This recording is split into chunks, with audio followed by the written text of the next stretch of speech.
Teachers are natural innovators, entertainers, and problem solvers. They dream of growing old into the profession, teaching their kids. But sometimes career goals shift or change, and that makes opportunities outside of the classroom seem intangible.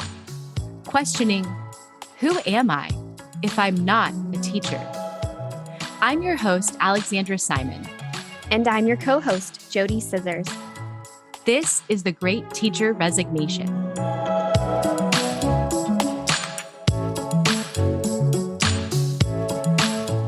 Today, our guest is Brigitta Erickson. She is a former educator of 14 years. Brigitta taught individuals with autism, served as a special education coordinator, an autism specialist, and as a director of a child care center. She is now a stay-at-home mom and working as an independent market partner with Monat. Welcome to the show today, Brigitta. Thanks for having me.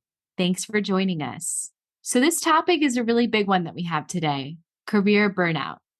We've read it in the news, we've heard about it from our listeners and our peers and former teachers who've experienced it. And it can really take a toll on your mental and physical health. What did burnout look like for you, Brigitta? That's a loaded question. Okay, where do I start? I think, burnout is such a real thing in many careers, but I think particularly in education for sure right now. For me, I had, just had a major switch in my career, and I was an autism specialist for my school district, and I loved life. It was great. But when I had my son, I had a very high risk pregnancy. And so I was not able to go out into the schools like normal because this was also in the middle of COVID. And so the job just didn't work with what my needs needed to be. And so I had to make the decision to leave, which was very hard because I had been in my district for 13 years and I had, built a reputation and knew a lot of people and were helping a lot of families. And so I then had my son, and 3 months after having him, I was like, okay, well, now we have a child. So I need to go back to work and, also provide for the family.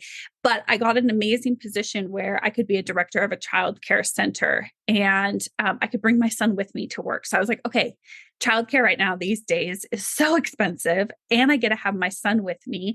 So it was the best of all worlds. So I thought, going from a specialist to a director, I was totally up for the challenge. I felt confident that I could lead people, but I didn't have very many resources at my fingertips. So I had, staff who were constantly sick, and we had to take that very seriously. Not that we didn't before, but we had to take it even more seriously with COVID. Just COVID in itself was constant, just all the time. We had to shut down twice, which is a huge inconvenience for families. And then teachers aren't getting paid. And, the common conversation that's around education is like, teachers aren't getting paid what they are valued for. And I was very limited in what I could do as a director because I was working in a Catholic school system. And so I was very limited in what I could do as a director as far as pay. And so my hands were kind of tied there. I felt like, all my staff should have been receiving so much more money than they were. And then it was like trying to balance being a director, which was a 24/7 job, and coming home and trying to give my all to my son, and then also having a relationship with my husband. And when I work, I go full force. I'm like 150% in. And I just was not able to find that good balance between work and home. And it really started to affect me personally, like mentally, emotionally. I wasn't taking care of myself to the point, like, I know a lot of teachers out there can probably relate to this, like a bathroom break is so coveted. And I was running around like crazy. I couldn't even go to the bathroom. So I got a kidney infection and a kidney stone, and I had to have surgery. Like it was that bad that, it was starting to then affect me physically as well too. And of course, like personally, like my relationship with my husband wasn't great. My relationship like with my son, I was like missing his 9 months of his life. And so it just hit me hard. And I think where I realized I was truly burnt out was when I emotionally and mentally was not myself. and my priorities had shifted. I was putting work before family, which for me, family is number one. And, the relationships around me were changing too, and not necessarily in a good way. And so I realized that I need help. Like I need to learn to say no. I need to get out and I need to focus on me. I need to focus on my family. And at that point I was just like, oh, kind of done with education, which is so heartbreaking because I thought, when I went to school for it and even when I did my master's, like I'm going to be in this for the long haul. And I'm not now. And I have had a huge weight off my shoulders since not being in it. Well, when you go at 150%, you won't be in it for the long haul. It's too much. And you're kind of touching on that burnout can lead to complications, or when you're in the midst of it, it can lead to complications like your kidney infection. And sometimes it can lead to really different behaviors that you maybe perhaps haven't exhibited before. And we know that burnout can lead to like alcoholism, substance abuse, bad attitudes. You become absent at work or irritable. And a lot of time it can lead to people feeling hopeless about their job. And so it really kind of is that really bad path that leads teachers, driving them to rock bottom.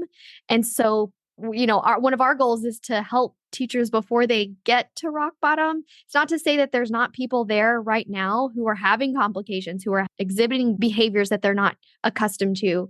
So what would you say to someone who is perhaps experiencing symptoms of burnout, or how they might recognize those signs? Yeah, I think for me, I'm a person that I'm very dedicated. And so I was very dedicated to the community I was serving, to the parents, to the kids, to my staff, and I'm not a quitter. And so for me, I just kept coming up with excuses like, oh, it's just because of the job. I'm just working so hard, or this will get better. And I just kept telling myself like, this will get better. So I think like one of the things is like to catch yourself, like trying to come up with excuses and like lies to yourself. That might be one indication that, everything's maybe not as peachy keen as you think it is. But I think too, for me, really looking at my mental and emotional state was a big thing. And it wasn't until my husband and I had a really hard conversation, and we were always very solid prior to this, very solid. Not to say we never fought or anything, but where we had a really difficult conversation that he was like, if you're going to keep at this, like, I don't know if we're going to survive. And at that moment, I was like, holy cow, like this is bad. And so I think if you really want to depend on those people around you, I think that if maybe that conversation had been had sooner, I maybe could have fixed some things or been like, okay, work is from this time to this time, and then my family's the other. But I don't know. I think really focusing on like looking at your mental and emotional well-being and relying on others around you, because sometimes when you're in the thick of it, it's hard for you to recognize those things, but relying on those people around you to help you realize like, hey, things are not okay right now. And I think that last straw, when I had my kidney infection and had to have surgery and everything, that was kind of like, okay, like, and the doctor was like, how often do you go to the bathroom? And I'm like, and I was like, that is a crazy question. Like, we should not be having to have this conversation. Do you never go to the bathroom when you're a teacher? That's why I joke that I could never be an elementary school teacher. I was a high school teacher because I had to go to the bathroom, I was in a portable classroom my last 6 years. So it's even less accessible when you're out there on an island. Well, and the crazy thing is, so here's my office, and then you go right out the door, there's the bathroom. I mean, I had no excuse. Like, it was ridiculous. I should have been able to do that. But I put, again, everyone else's needs before my own. And so I think, and to like my happiness, I really noticed that like, I wasn't happy in my job anymore. I wasn't finding that fulfillment and that joy and my spark. I am usually a person that I get very passionate about education and about helping others and about collaborating with families and educators. And I didn't have that. Like, it just was fizzled when I would talk about it. And I could feel that in myself. And two, like, I had some people around me who would mention stuff like, hey, I'm noticing like you're losing a lot of weight, or I'm noticing, like you don't ever take a break. Like, and so those things kind of also cued into me like, okay, I need to take a step back. And so, yeah, I'm kind of all over in that answer because I think it's such a hard thing because I think everyone is so individualized, but I think really focusing on like your mental and emotional health, if other people are kind of cueing in on things around you or saying things like that's an indication. And of course, like I was defensive about it at first, like, what do you mean? Well, and I think when we experience difficult life events, we seek counsel because it's helpful. And sometimes we can find that in friends or family, but professionals are really a great way to help unpack those feelings and to address things like burnout. How did you seek counsel for your burnout? I did that exact thing. So I also had a very traumatic postpartum hemorrhage experience. And so I went from like 3 months of being home with my son and like recovering to then like going right into the workforce. So I never like really dealt with what I went through. So I had that piled on top of it. And so I remember calling my husband one day and being like, I just called my doctor. I have an appointment to go get on some medication. And I just contacted my counselor again, and I'm going back to counseling. So it just was an aha moment to me. Like, I'm not taking care of myself. Therefore, I'm not going to be the best version for me. I'm not going to be the best version for my son, who definitely needs me. And I don't want him to remember, like, even though he's not going to remember this year of his life or whatever, but like, I want to be a good mom. This is something I wanted to be my entire life.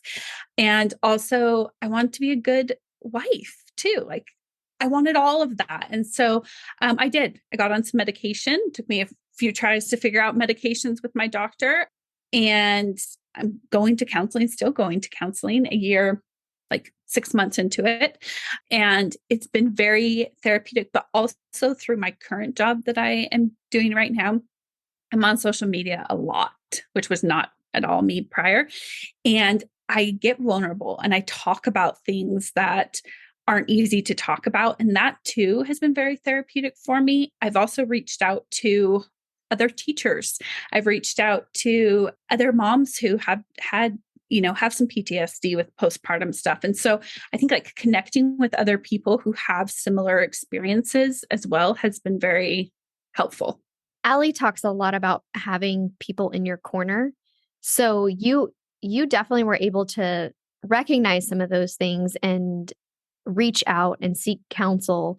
But sometimes we need that extra person, that extra voice around us to be able to help us recognize those behaviors, even if we're not ready to hear it. Like you said, you were like a little bit defensive at first. That's okay, natural. But sometimes we can get to the point of receiving the information on a deeper level rather than just like hearing it.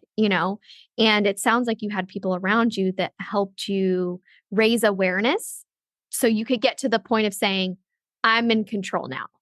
I'm going to reach out to my doctor. I'm going to reach out to a counselor. I'm going to take action. So it's always good to have those people around you. I think if I hadn't sought counsel, I would have really spiraled into burnout in my experience. I could see that my attitude was changing in the workplace, especially around like the scriptedness of education and how it's people are just handed scripts and say, read this. We got a standardized test. We got a district assessment. We need you to read this. So like I could tell that scriptedness was kind of the incipient stage of that fire that was about to be lit. And so doing what my teacher brain does, I've been really contemplating in your story, like what are those strategies that teachers need to cope with something like burnout, because we know that it's happening. And I would say, and maybe you have some other pieces of advice, but like you have to identify what is the stressor. What is the dread that you feel, or perhaps the sadness? Like I experienced a lot of career sadness. So like identifying the problem. And I think that identifying that it's your career is a really hard thing to swallow, especially for teachers that train and train and train for that. And then also like another thing is just like the openness, like letting go and being open-minded to the feedback that you're getting from others, that you're feeling, and opening up to like sleep and healthy habits and taking action on those things, but also just like talking about it and writing it down. expressing your feelings. In essence, I think all of those things are like things for you, making time for you, because what you're saying is you are running around, you're doing all the things, and you're not even making time to go to the bathroom. And you had a baby too. Like, let's not forget about that. You have a little person that you're also helping raise. That is another topic that Ali and I are actually going to touch on later in the season, is just pregnancy, lack of support, infertility, inaccessibility to like nursing stations and stuff like that. That's like a whole nother thing, because you like bounced back, but your body wasn't ready to serve the amount of physical activity that goes into something that you are doing. I mean, I was past the 6 weeks of typically like healing, that they tell you, but because of the trauma that I went through with my postpartum hemorrhaging and whatnot, like that added just so many other components onto it. But I think like most importantly, like my mental and emotional state were not ready for it. And I think that like when you're a teacher, you're a director, you're whatever it might be in education, you have got to have a good mindset to carry on through your day, especially since like you're, trying to shape the next generation and you're trying to collaborate with families who are maybe struggling, or, you're talking to educators who are trying to problem solve. And I think that like, if your mindset's not in a good place, then it can affect even all those around you. And kids have like they have like a crazy sense of like when you're feeling off or whatnot. And so 100% they will call you out. They have this spidey sense that whatever it is, they've definitely got it. So Brigitta, I want to know, how are you doing now? And what did this change do for you? I feel like I'm doing much better now. I'm still taking my medication. I am still doing counseling at least once a month. And I am finally like focusing on me. And that's something that is very novel. I've always put everyone else before me. I've always been the person that says yes to everything and no to nothing. And I'm learning that the balance, I mean, yeah, it's great because now I get to be a stay-at-home mom, which I never thought I would be able to do. But I also have my other part of my business too. And so I did that for me. Again, I was like, I need something for me to challenge me, because as educators, we're used to go all the time, or at least I was.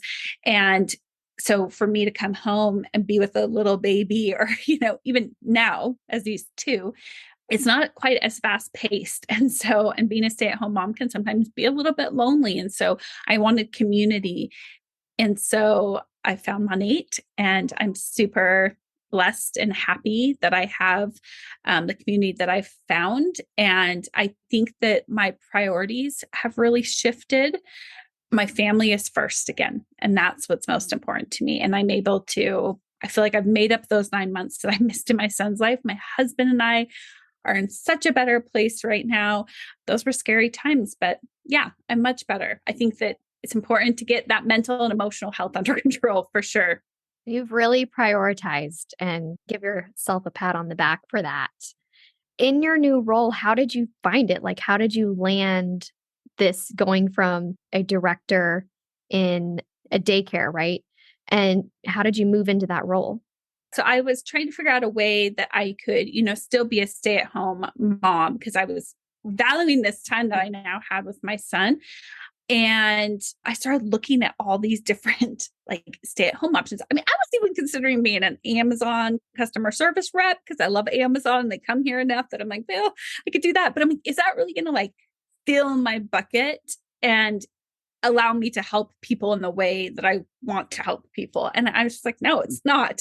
And so I had been following this girl on Instagram, and I said, like, how is she being a stay-at-home mom? She's got these 2 kids, like, how is she doing this? And so I reached out to her and asked her and started talking. And then I did like a deep dive, because being a special educator, I like my data.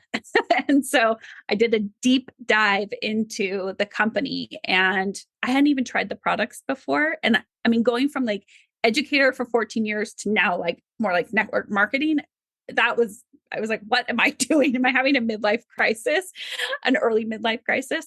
But I was just like, what do I have to lose? I have nothing to lose. And so I joined, and now yesterday was 4 months into it. And that has allowed me to even be in a better place than I was even 4 months ago. Like my personal and professional growth have been huge. It's challenging me because obviously I didn't really know much about like hair, skin, and wellness before this. So I really had to, utilize my learning techniques to do it. But then also I get to still educate others. I just am educating in a different capacity, which is nice, but not with all the other stressors around that are in education. You had nothing to lose, but you had your family to gain. And I think that's the message here. Mm-hmm. I think that's a great way to wrap up the show today. We're so glad that you were able to come on, Brigitta, and share your story. And for teachers who are interested in keeping up with Brigitta, you can follow her on Instagram at Brigitta_Erickson. And just a special note, if you are experiencing symptoms of burnout or symptoms that you might think lead to burnout, please reach out to someone for help.